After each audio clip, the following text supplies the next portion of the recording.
because we want love to be present in what we do. So it's very, very important for us to understand that this emotion of love is going to dictate a lot of what happens. Now, have you noticed what happens with things when love isn't present? I think I've mentioned before, but there was this study about children who were, at the time of birth, were put in a ward. They didn't have the parents didn't want them. They were put in a ward, and they were looked after by nurses. But they found that the child at the end of the ward always went better and was always happier and always finished up leaving the ward and finding an adoptive parent and everything before any other child. And they couldn't work it out. So what they did was they put in cameras to see what was going on.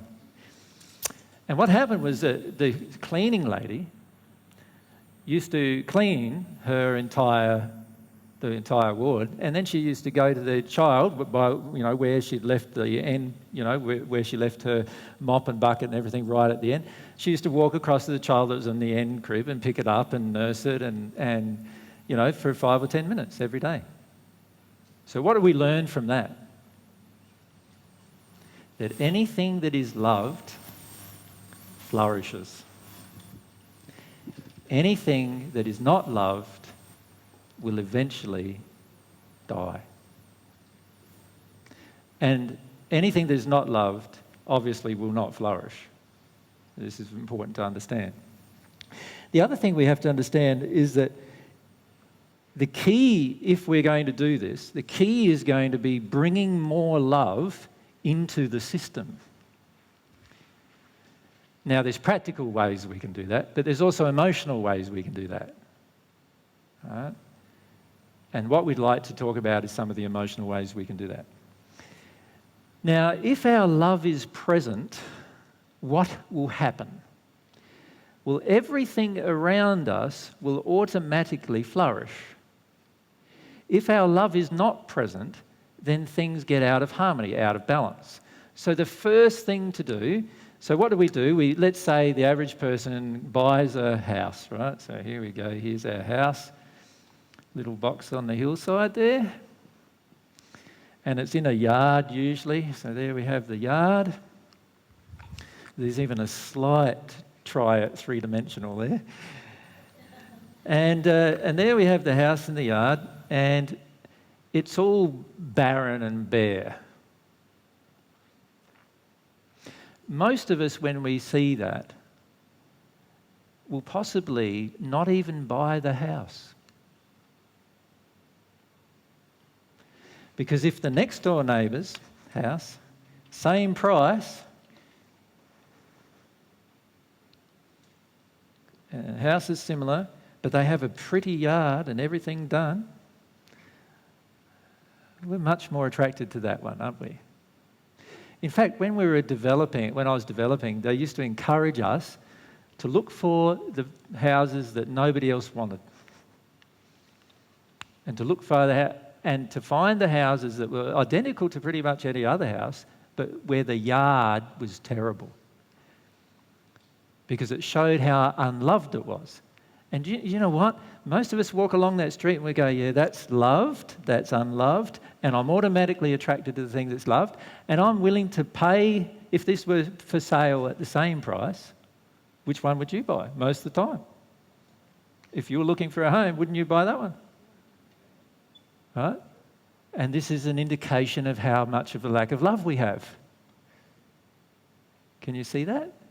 Because we're only willing to buy the thing that has been loved already, pre-loved. We're not willing to buy the thing that's unloved. And most people go, well, why would you want to buy that? That's the same price. It's got less work, but it needs more love. It needs more love. That thing would be better to buy, wouldn't it? It needs more love. And if you want to love, that would be a remarkable thing to do to that particular property, right? But we don't look at it that way. Why? Because we don't have enough love in our own soul to see the truth of that. Right? We would rather buy this, the one that's all got a pretty yard and everything, because we look at it as work, and we look at it and we're more attracted to it, right? Now, if we were coming along with a true feeling of love, you wouldn't examine things this way, would you? Can you see that? You would examine things from a completely different perspective. Right? You wouldn't be going along from a selfish perspective and going, oh, well, it's the same price, so I'm going to get the better land house. You would come along with a more giving perspective and go, wow, they're the same price, and this one hasn't been loved at all. I'd like to love that. But how many of us actually think that way even? Can you see how much we have to change? Like just for that, thinking to change. Yeah, if we have a mic.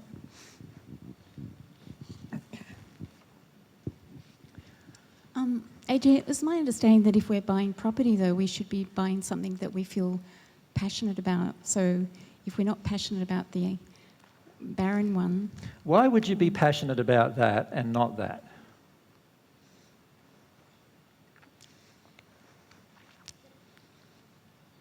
Well, I know I'd be more attracted to the other one, so that's maybe dysfunction, but maybe because I like flowers and I'm passionate about flowers. But you can create flowers there. So why wouldn't you be more passionate about what? See, can you see that what you're talking about is not passion, it's addiction. There's a difference between addiction and passion. See, if I'm passionate about recovering the land, which is all what this ecosystem's all about, right? Then this gives me the best opportunity to do that. If I'm really passionate about making the land change and grow, this house with this land gives me more opportunity to express my passion than this one does, because this one already has somebody else's passion in it. So the way I look at it is that's the one I want. That's why 5-6 years ago when I bought the property where most people drive, I was going, why has he bought that for? And still do that. Like a lot of them drive by and go, wow, now it looks like a minefield. What's he doing there? Like, right? And it's because it gives me an opportunity to express my passion far better than if I bought a property that was all beautiful right from the beginning. So aren't we more passionate about some areas, some locations, or is that all addiction? A lot of it is addiction, yes. The reality is that every single place on this planet has the potential to be a paradise. That is the reality. We don't see it as such when we look at it, though. So how many of you, when you first saw the learning centre here, thought, whoa, like, why would anybody want to buy that property, right? A lot of you felt that way. A lot of you have expressed that to us, actually. And that is an indication that you don't see potential, right? And you also don't see the potential of the passion in your own soul being expressed and seeing the change as a result of what happens in your soul.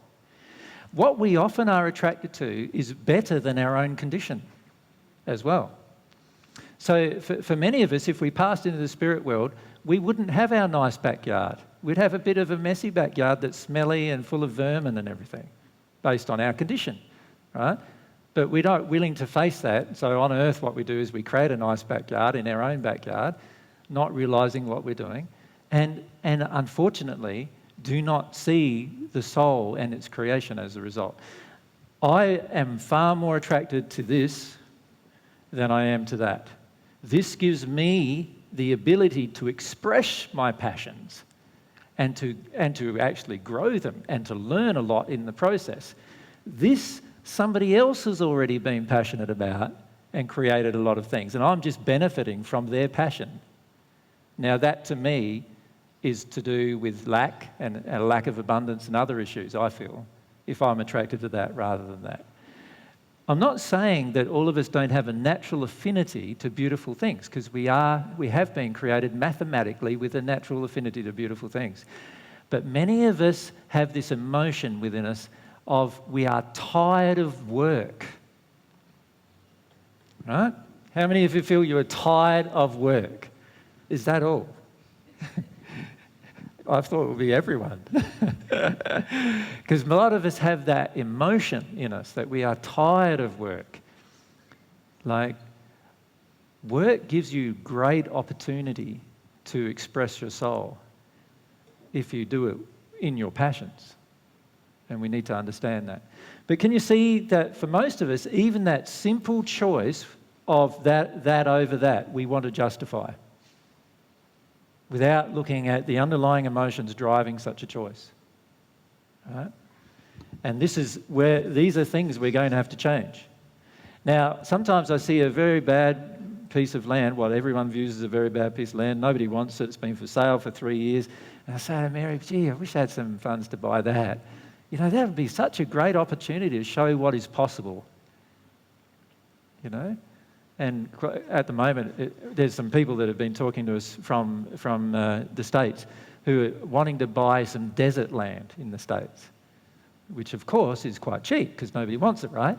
So you can actually, there's this place in Arizona where they have 1,000 40-acre parcels of land. 1,000 of them. It's in the desert, in the Highlands Desert in Arizona. And they get about 20 inches rainfall a year. For us, that's almost like normal life, right? And particularly if you come from South Australia, that's definitely normal rainfall. Now, you think about that, there's only 4 of those properties that the guy has seen of the 1,000 that have actually got anybody building on them. There's like 900 properties, 40 acres each, all less than $20,000 to buy. Right? Imagine the opportunity there in terms of bringing some desert land into paradise if we understood the system. Like I just look at that and I go, wow, that's an amazing little fact there of what's available and what's potentially able to be done with that. Yeah?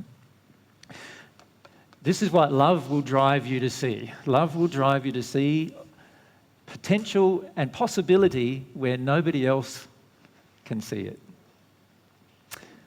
This is how God feels about you.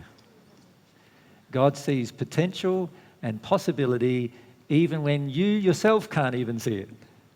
Yeah? And in fact, once you become more like God, you will actually start seeing the world like that, as potential and possibility that nobody else seems to be able to see.